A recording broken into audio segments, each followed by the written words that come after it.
थोडं तुझं आणि थोडं माझं मालिकेच्या आजच्या भागामध्ये अण्णासाहेब संपतची आता लायकीच काढत असतात. अख्ख्या गावासमोर ते सांगतात की या संपतने माझं आडनाव घेतलं. माझ्या बापाच्या मेहरबानीवरती हा एवढा मोठा झाला आहे, परंतु ह्या सगळं काही विसरला आहे. आमच्या इटभट्टीवर आजपर्यंत काम करणारा संप्या याने आता आमच्या पोरीसाठी आलेलं स्थळ हे परस्पर चोरलं. त्यावर ते आता चिडलेला संपतराव पेटून उठतो. संपतराव अण्णासाहेबांना सडेतोड उत्तर देऊन सांगतात की त्या रणजितरावांना विचार, ते माझ्या पोरीला पाहायला आले होते. मी काय माझ्या पोरीला वाऱ्यावर सोडलेलं नाहीये. त्यावर ते आता अण्णासाहेब सांगतात की तूच विचार त्यांना, ते माझ्या मुलीला पाहायला आले होते. दोघांमध्ये भांडण निर्माण झालेलं असतं. सरपंच रणजितलाच विचारतात की बोला पाहुणं, तुम्ही नक्की कोणाच्या मुलीला पाहायला आला होतात. तर सरपंच आता रणजितला सांगतात की बोला पाहुणं, आता तुमच्या बोलण्यावरतीच इथं निर्णय होईल. इतक्यात आता रणजित बोलणार तिथे रजनी आलेली असते. रणजित रजनीला विचारतो की आई तू इथे कशी काय आली.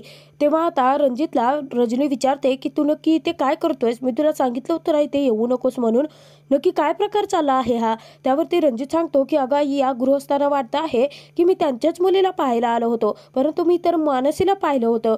त्यावरती रजनी मोठा बॉम्ब फोडते. ती सांगते की आपण त्यांच्याच मुलीला पाहायला आलो होतो. मनस्वी अण्णासाहेब सणस आप्पासाहेब सणस यांच्या नातीला.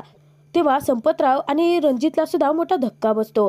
रजनी तिथे सांगते की माफ करा, माझ्या रणजितने ह्या मानसीला पाहिलं होतं.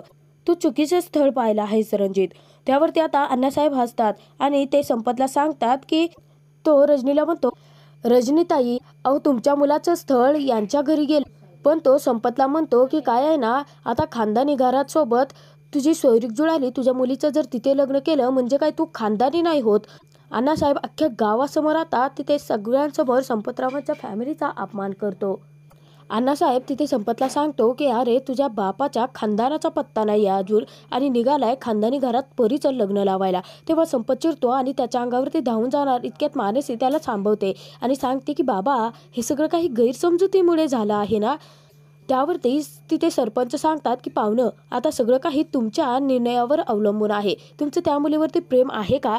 त्यावरती रजनी मध्यस्थी करते. ती सांगते की माझा मुलगा माझ्या शब्दाबाहेर नाहीये आणि जिथे सोयरीक करण्याचा प्रश्न येतो तिथे हे जागीरदार फक्त खानदानीच घरासोबत सोयरीक करतात. तेव्हा आता संपतचा खूप मोठा अपमान झालेला असतो आणि रणजितचा चेहराही पडलेला असतो, कारण त्याला मनापासून मानसीच आवडलेली असते. सरपंच रजनीला सांगतात की अहो पण तुमचा मुलगा या मुलीला भेटून आला आहे ना. त्यावरती रजनी सांगते की भेटला आहे म्हणजे काय तो लग्न करून आलेला नाहीये. त्यावरती संपत सांगतो की बस सरपंच, वीट जर पक्की भाजली गेलेली असली तरी त्याची पुन्हा कधीच माती होत नसते. तसेच नात्यांचेही असतं आणि घोटाळ्यातून निर्माण झालेली नाती कधीही टिकत नसतात. संपतराव तिथे सांगतात की आता या बाईंनी सांगायच्या आधी मीच हे लग्न मोडून टाकतो, ही सोयरीक मोडली इथेच.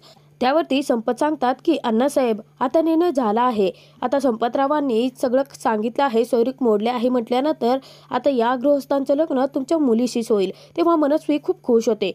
परंतु अण्णासाहेब तिथे मोठा निर्णय घेतात. ते सांगतात की या संपतरावाच्या मुलीवरती याचं प्रेम होतं. एक प्रेम एकीशी, लग्न दुसरीचे हे खपून घेतलं जाणार नाही. मला सुद्धा आता ही सोयरीक करायचीच नाही. तेव्हा आता रजनी खूप चिडते. ती रणजितला सांगते की असा अपमान करून घेण्यासाठी तुम्हाला इथे बोलवलं होतंस का. तेव्हा आता रजनी तेथून तडकपणे निघालेली असते. तर इकडे अण्णासाहेब मनस्वीला घेऊन तर संपत मानसीला घेऊन तेथून निघतो. तर त्यानंतर संध्याकाळी आता संपत एकटाच बसून रडत असतो. तेव्हा तिथे मानसी येते. तर मानसीला पाहून संपत पटकन तोंड लपवतो आणि डोळे पुसतो. तेव्हा आता संपत सांगतो की तुझ्या लग्नाच्यासाठी मी खूप स्वप्न रंगवली होती, परंतु ती स्वप्न तुटली. मला वाटलं होतं की अख्ख्या गावासमोर तुमताडक्यात तुझं लग्न लावून देईन, परंतु तुला खूप वाईट वाटलं असेल ना. मला माझा बापच नाहीये.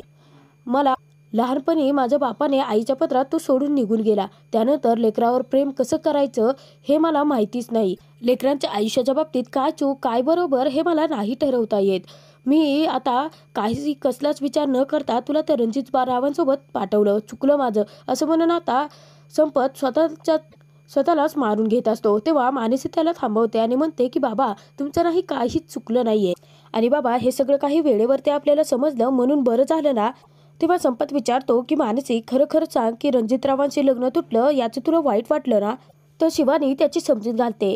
मानसी त्याला सांगते की बाबा अहो रणजितरावांचं सांगायचं झालं तर जेमतेम 4 दिवसाची ओळख आहे आमची आणि माझ्यासाठी सगळ्यात इम्पॉर्टंट कोण असेल ते माझे बाबा आहेत आणि रजनीताईंना जर असं वाटत असेल की आपण खानदानी नाही आहोत तर मला त्यांच्याशी लग्न करायचंच नाहीये.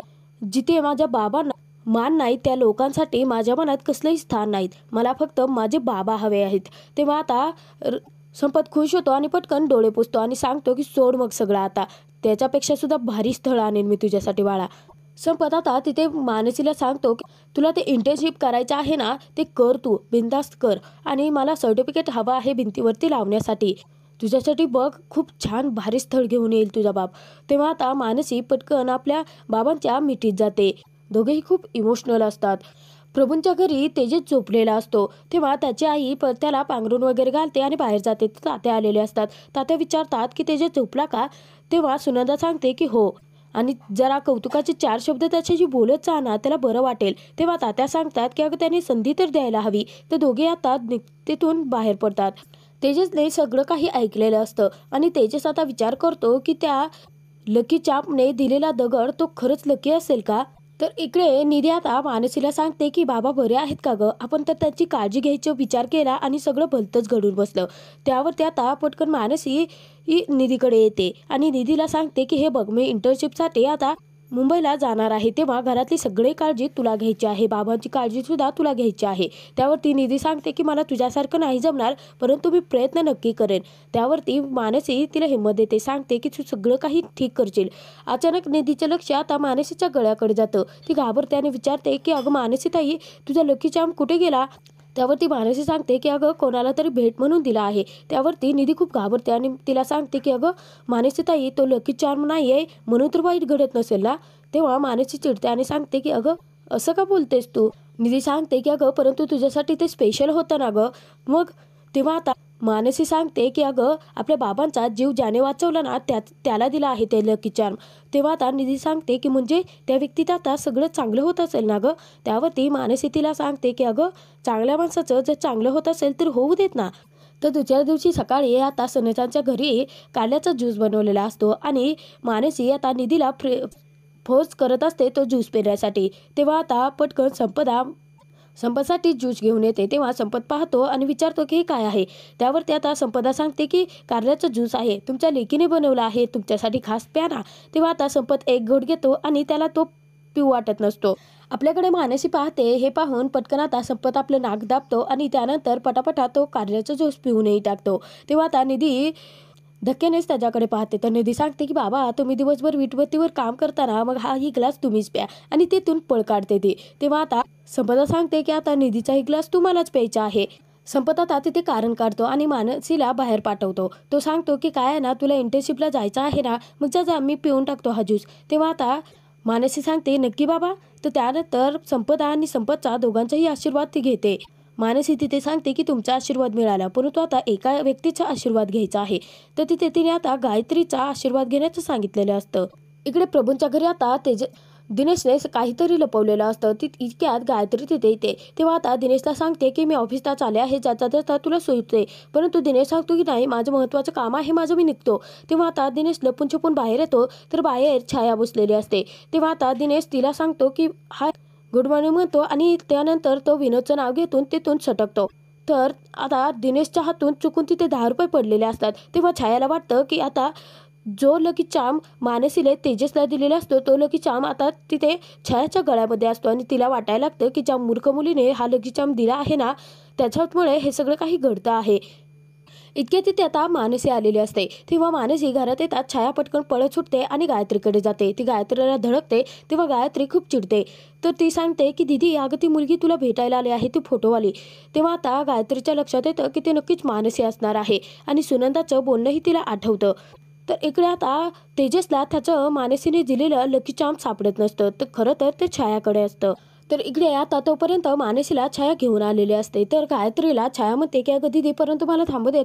गायत्री तिच्यावरती खूप चिडते आणि सांगते की निघ इकडनं आणि आतमध्ये अजिबात कोणालाही येऊ देऊ नकोस, आम्हाला महत्त्वाचं काहीतरी बोलायचं आहे. तर तिकडे आता तेजस खूप वैतागलेला असतो कारण त्याला त्याचं लकी चार्म हे सापडत असतो. त्याने खूप शोधाशोध केलेली असते.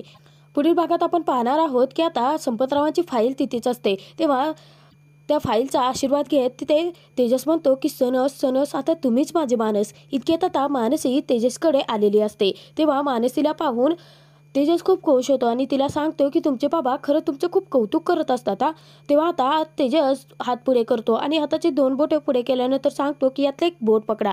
तेव्हा आता मानसी एक बोट पकडायला जाते तेव्हा तेजस मनामध्ये विचार करतो की म्हणजे आता संपतरावांना लुटायचं आणि गायत्री वहिनीचे पैसे फेडायचे. तेव्हा आता मानसी विचार करते की नाही नाही आपण दुसरं बोट पकडूयात. तेव्हा आता तेजस विचार करतो की म्हणजे आता संपतराव घरी आले आणि इतक्या दिवसांनी तात्या माझ्याशी बोलले म्हणजे संपतरावांना लुटायचे नाही. आता नक्की मानसी तेजससाठीचा काय निर्णय देणार हे आपण येणाऱ्या भागातच पाहणार आहोत. थोडं तुझं आणि थोडं माझं मालिकेचे एपिसोड पाहण्यासाठी आत्ताच आपल्या चॅनलला सबस्क्राईब